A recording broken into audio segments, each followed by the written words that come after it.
It was Thanksgiving, and I was alone in the kitchen, just as I had been for decades, preparing a meal no one would show up to eat. The scent of turkey and stuffing filled the air, and the amber light from the chandelier cast long shadows on the worn wooden floorboards. I'd made it, all just like always, each dish a tradition that seemed to fade more with every passing year. My hands trembled slightly as I placed the last of the mashed potatoes on the table. I glanced at the empty chairs, the same ones that used to fill with laughter. Now, they sat still, like the ticking clock on the wall. It wasn't new, this loneliness, but it hit different this year.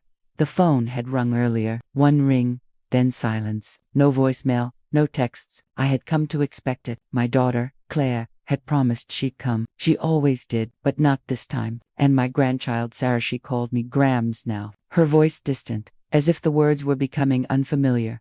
I stood there, holding a teacup whose design had faded from years of use, and I thought of the woman Claire had become, the same woman who, on a talk show, said, "I don't know why she's still around." My heart ached, not with anger, but with a quiet, piercing sadness. Then, Claire's voice came through the TV.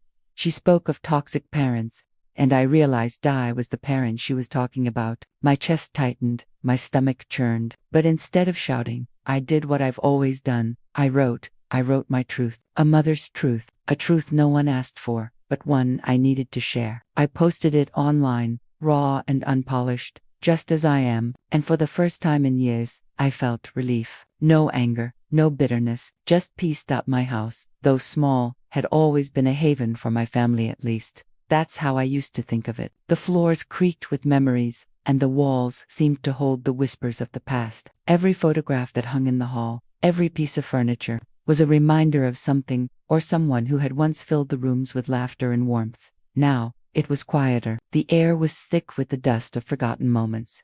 The kind of dust that settled in corners where no one bothered to look anymore. The ticking clock in the hallway, the only sound that seemed to have remained constant, had become a companion to my loneliness. It was funny how something so steady could become so unbearable. I sat in my favorite armchair, the one with the faded floral fabric that Claire used to sit in when she was small, her legs dangling over the edge, chattering endlessly about school and her dreams. Now, the chair was just a relic of days gone by, a piece of my past that didn't seem to fit into the present. But it was mine, and for all its worn edges, it was still home. I looked at the small kitchen table, where I had placed the Thanksgiving dinner just hours ago. The plate of turkey was untouched. The green beans and potatoes sat there, looking as if they had been waiting for someone who would never come. I let out a sigh and slowly ran my fingers over the rough wood of the table, its grain worn smooth by years of family meals, moments of celebration, laughter, and even sorrow. I couldn't help but notice how the corners of the table seemed to sag now. It wasn't just the wood, it was me, the weight of time, of regret, of missed opportunities, pressing down. But I wasn't broken, not yet. I refused to be. Claire used to love sitting at that table, especially during the holidays. She would talk about her plans, her dreams for the future, her thoughts on life. But somewhere along the way, we stopped sharing those moments. The chairs around the table, once filled with chatter, were now empty. My eyes fell on the family photos on the wall, a younger version of Claire, all bright-eyed and hopeful, holding up her school report card with pride. A photograph of her at her wedding, smiling so wide, as if she were beginning a new chapter. I remembered the day she told me she was pregnant with Sarah. Her eyes sparkled with excitement, and I remember feeling such joy for her, even though I feared what motherhood would do to her. Would it change her the way it changed me? Then there was Sarah, my sweet little granddaughter, with her bright, curious eyes. She still called me Grams, but it wasn't the same as it used to be. I could see it in her face, the slight distance when she spoke to me, the way she'd look over her shoulder when I asked about her day, as if her thoughts were somewhere else. Sometimes I caught her glancing at her phone as I told her stories, a polite but distracted smile on her face. I knew she didn't mean to hurt me, but it did. Her innocence was beautiful, but it also reminded me of all that I had lost. I had tried to teach Claire everything I knew: how to bake, how to sew, how to hold on to the things that mattered most in life. I used to tell her that love wasn't always about grand gestures or flashy gifts. It was about small, consistent acts. The way I would wake up every morning to make sure breakfast was ready, or the way I would stay up late, sewing the hems of her school uniforms when she was a little girl. These were the things that made a home, that made a family. But I guess she had forgotten that, or maybe she never understood it. Maybe she had wanted something different, something I couldn't give. I had always believed in hard work, in sacrifice, in showing love through action. But somewhere along the way, Claire had started to feel abandoned, to see me as a burden rather than a mother. I never wanted to be a burden. I wanted to be a guiding hand, a safe place. But somewhere, something broke. And now, I was here, alone, with only the quiet hum of the refrigerator and the ticking clock to keep me company. I glanced down at my hands, the ones that had baked countless pies and knitted countless sweaters, the hands that had held Claire when she was sick, that had caressed Sarah's baby cheeks when she was born. They were worn, weathered, but they still had strength in them, a strength that was quiet but unyielding. I would hold on to that strength, even if no one else could see it. Asterisk, asterisk, as I sit by the window now, the soft glow of the fading sunlight mixes with the scent of lavender from the small garden outside, and I can't help but think back to the days when this house was filled with the sounds of life. I used to sit at this very spot, watching Claire play in the yard, her laughter echoing through the walls like music, the same walls that now feel like they're closing in on me, suffocating me with memories I wish I could let go of. I never thought I'd end up like this, alone, forgotten. But if I'm being honest with myself, I know it wasn't always this way. The distance between us, the silence in my home, didn't come all at once. It crept in like a shadow, at first unnoticed, but then unmistakable. Every year, I tried harder, put more effort into keeping our family together. I cooked, I sewed, I stayed up late into the night, knitting, trying to make sure my children and later my grandchildren had everything they needed. But somewhere along the way, it all fell apart.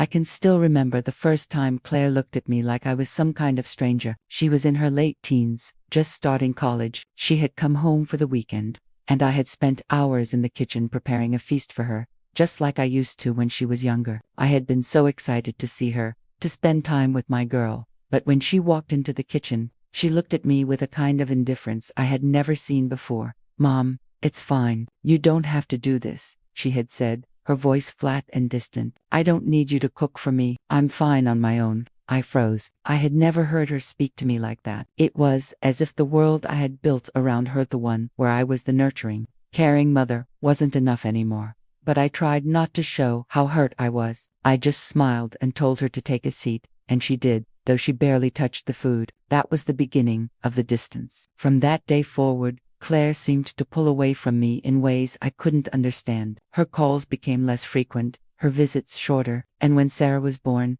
I thought maybe, just maybe, I could reclaim a part of her. Asterisk, asterisk, but motherhood, as beautiful as it was, brought a new kind of tension between us. I could see the way Claire struggled, trying to balance work and raising a child. I could see the frustration in her eyes when she didn't have the answers. I wanted to help her, to guide her, but somehow, the more I tried, the more I pushed her away. It wasn't intentional. I only wanted what was best for her, but in my attempt to be the mother I had always been, I forgot one important thing. I never stopped being her mother. And sometimes, mothers need to step back. But I couldn't.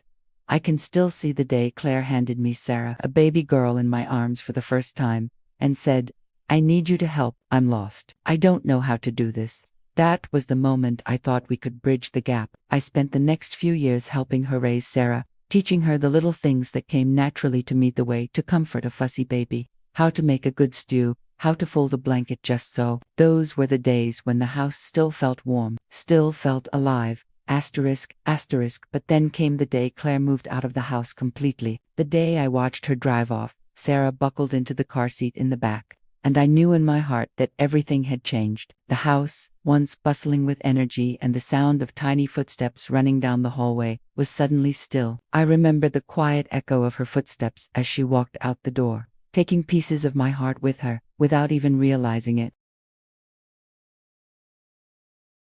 Sometimes I think back on those moments, those small, seemingly insignificant moments, and wonder where I went wrong. Was it the hours I spent working in the kitchen, when I should have been sitting with her, talking, or the times I insisted on doing things for her, when all she really wanted was to do them herself? My hands tremble again, as they always do when I think too hard. The smell of lavender drifts into the room, filling the spaces between me and the memories. I'm still here, still waiting for a sign that she cares, that there's still time to mend what's been broken. But I know, deep down, that there is no time, that what's been lost cannot always be found. But maybe writing this down will help, maybe sharing it with strangers, letting them understand that I wasn't the villain in Claire's story, that I was just a mother who loved too much, will bring me some peace.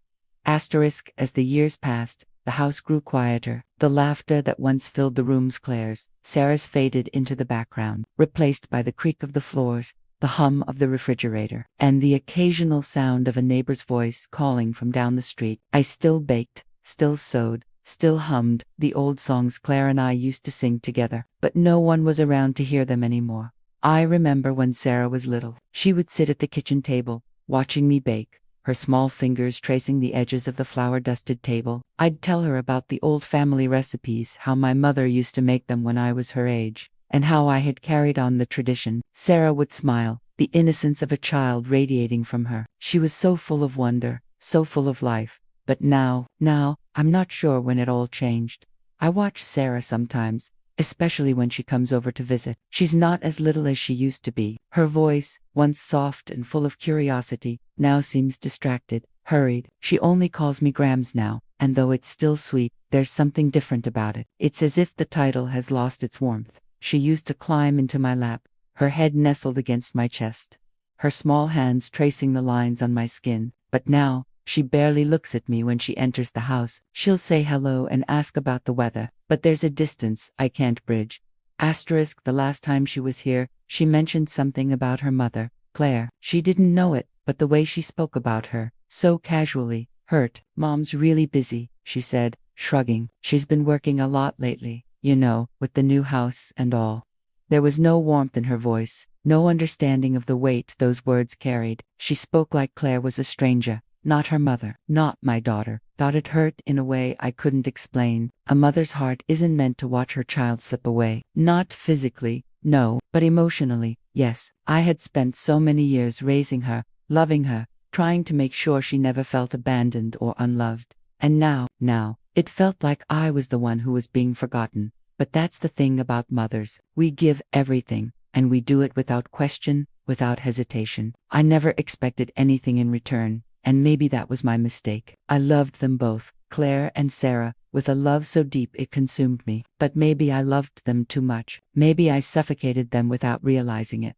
The flashbacks come in waves. I see Claire as a little girl, sitting on the edge of the bed, with her school uniform pressed neatly beneath her, waiting for me to tie her shoes. She would sit so still, her little hands folded in her lap, looking up at me with such trust. "I'll always need you, Mom," she used to say. But somewhere along the line, she stopped saying that, stopped needing me.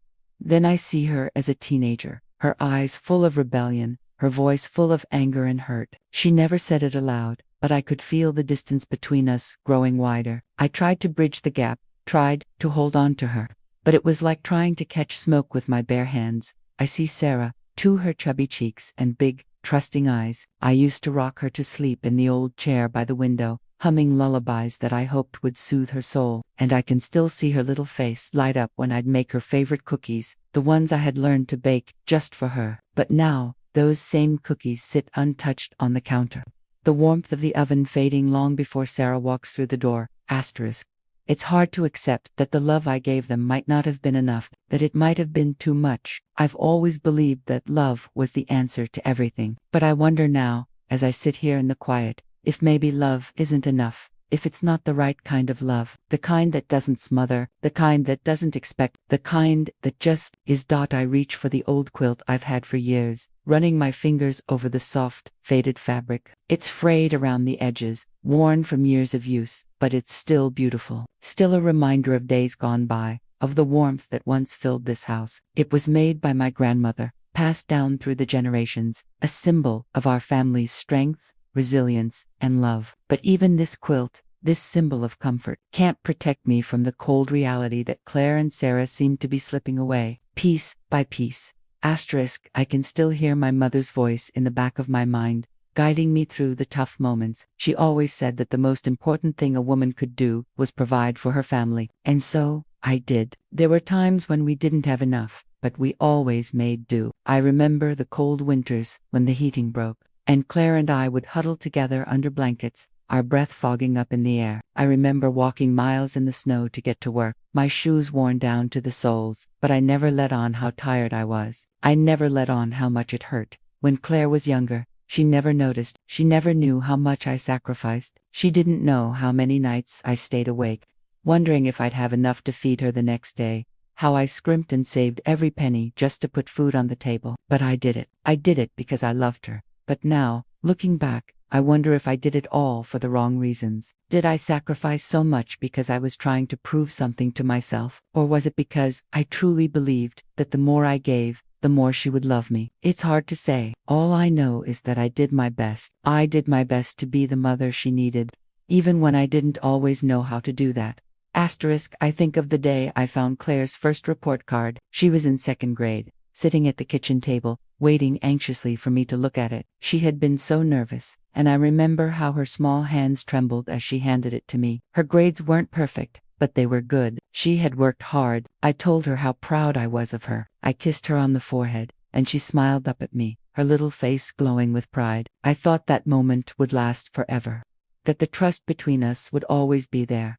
But somewhere along the line, things changed. Somewhere, that small spark of pride faded. It wasn't sudden. It was gradual, like the slow turning of a key in a lock. The distance between us started to grow, inch by inch, until it was too far to cross. And then, of course, there was the day she left. The day Claire packed up her things and went off to college. She was so excited, her eyes shining with the promise of new beginnings. I, too, was excited for her. I knew this was the moment she had worked toward for years, but I couldn't shake the feeling that something was slipping away. The house, once filled with her laughter and the chaos of her teenage years, was suddenly too quiet. Her absence echoed through the empty halls. It was only after she left that I realized how much I had relied on her being there, how much I had counted on her to need me, to love me in return for all the years of care I had given her.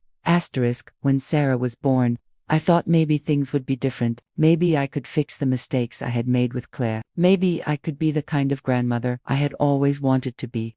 The kind who spoiled their grandchildren with love and affection. The kind who was always there, just a phone call away. But even with Sarah, I could feel the distance creeping in. She would come to visit, her little hands reaching up to me, asking me to tell her stories, to bake her favorite cookies. But as she grew older, she became more distant, just like her mother. The connection we had when she was younger began to fade, as if she, too, was beginning to forget me. I never said anything. I never told Claire how much I missed her, how much I longed to hold Sarah in my arms, like I did when she was a baby. I never told her how much it hurt to watch them slip away, one silent inch at a time. But now, as I sit here with the old quilt in my lap, I realize something. I realize that love, as much as it gives, also takes. I gave so much of myself to Claire and Sarah, thinking it would be enough, but in the end, it wasn't about giving or taking. It was about being present, being there for them, without asking for anything in return.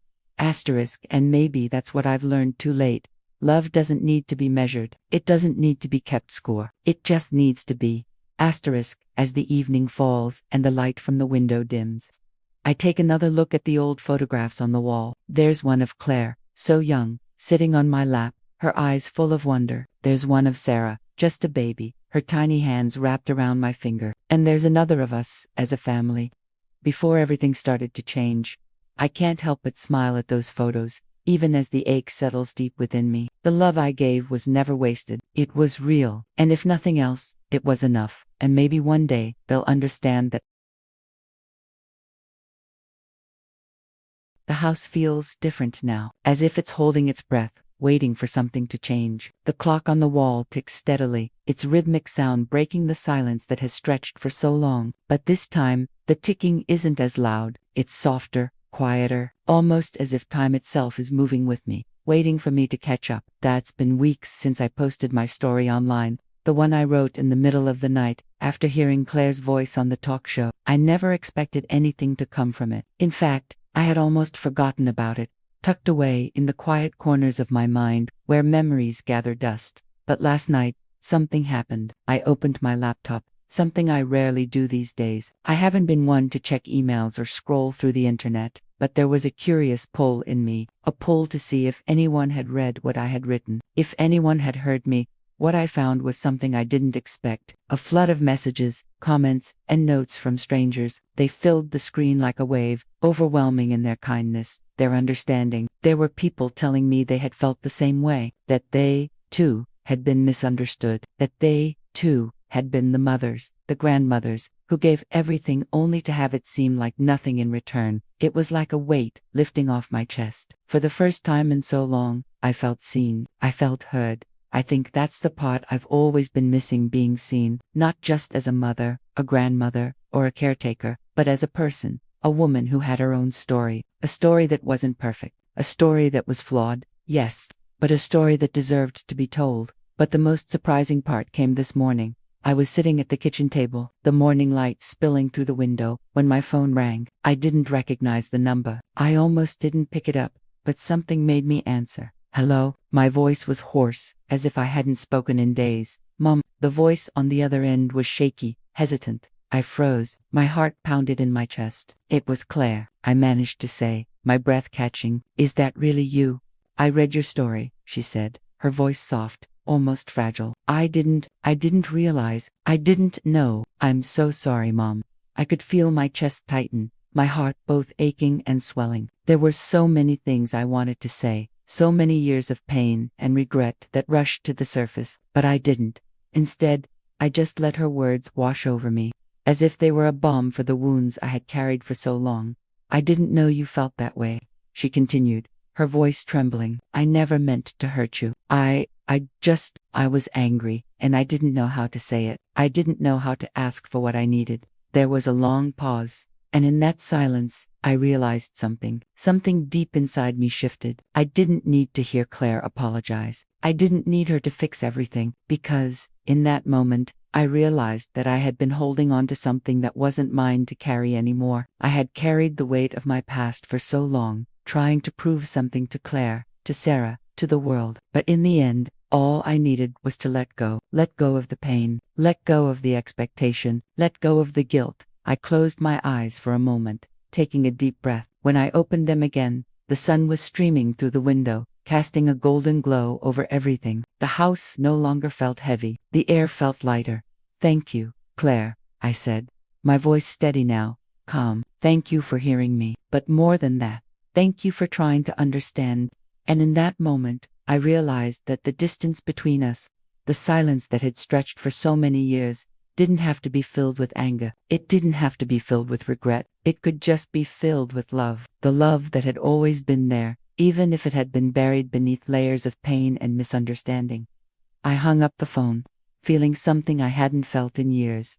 Peace. Not the kind of peace that comes from fixing everything, but the kind that comes from simply accepting that what's been lost can't always be found. That the love I had given was enough, even if it didn't look the way I had expected it to.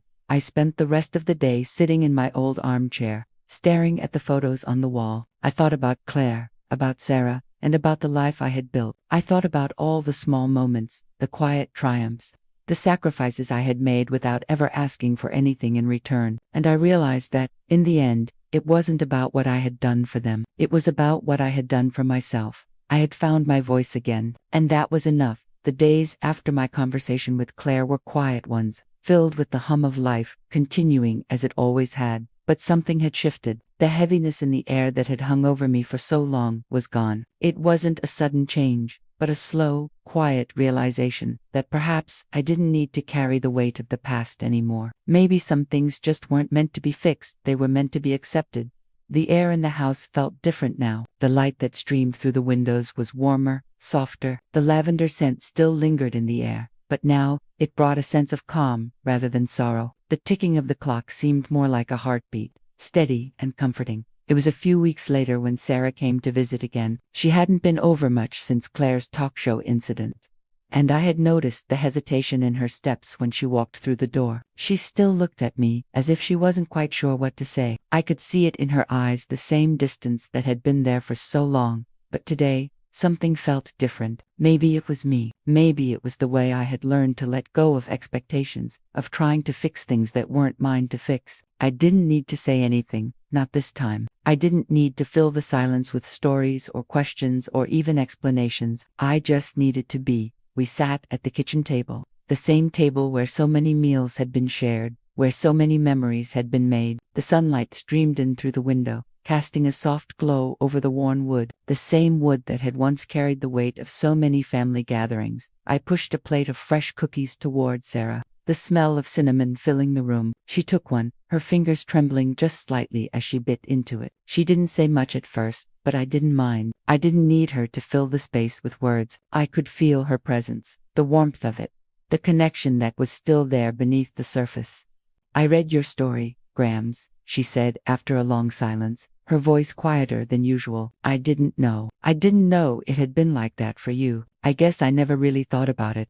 I felt a small ache in my chest, but it wasn't pain. It was understanding, the kind that comes when you've lived long enough to realize that everyone carries their own burdens, even if they don't show them, even if they don't know how to ask for help. "I know," I said softly, my hands folded in my lap. "You were just a child, Sarah. You couldn't know what was going on inside me, but that doesn't mean I didn't love you. I loved you both, always." She nodded, her eyes softening. For the first time in a long while, she really looked at me. I could see the flicker of recognition in her gaze, the understanding that had eluded us both for so long. I think I understand now," she whispered, her voice breaking ever so slightly. "I don't think I ever really understood how much you loved me." And in that moment, I knew that this was enough. This small, quiet exchange between us, this simple understanding, was enough. It didn't erase the years of silence or the pain, but it gave me something I had been waiting for: connection. Later that afternoon, as the sun began to set, Sarah and I sat on the porch, watching the sky turn soft pink and orange. The cool breeze whispered through the trees, and for a brief moment, it felt like time had slowed down. We didn't say much. We didn't need to. There was something about sitting together in silence that felt like the most natural thing in the world.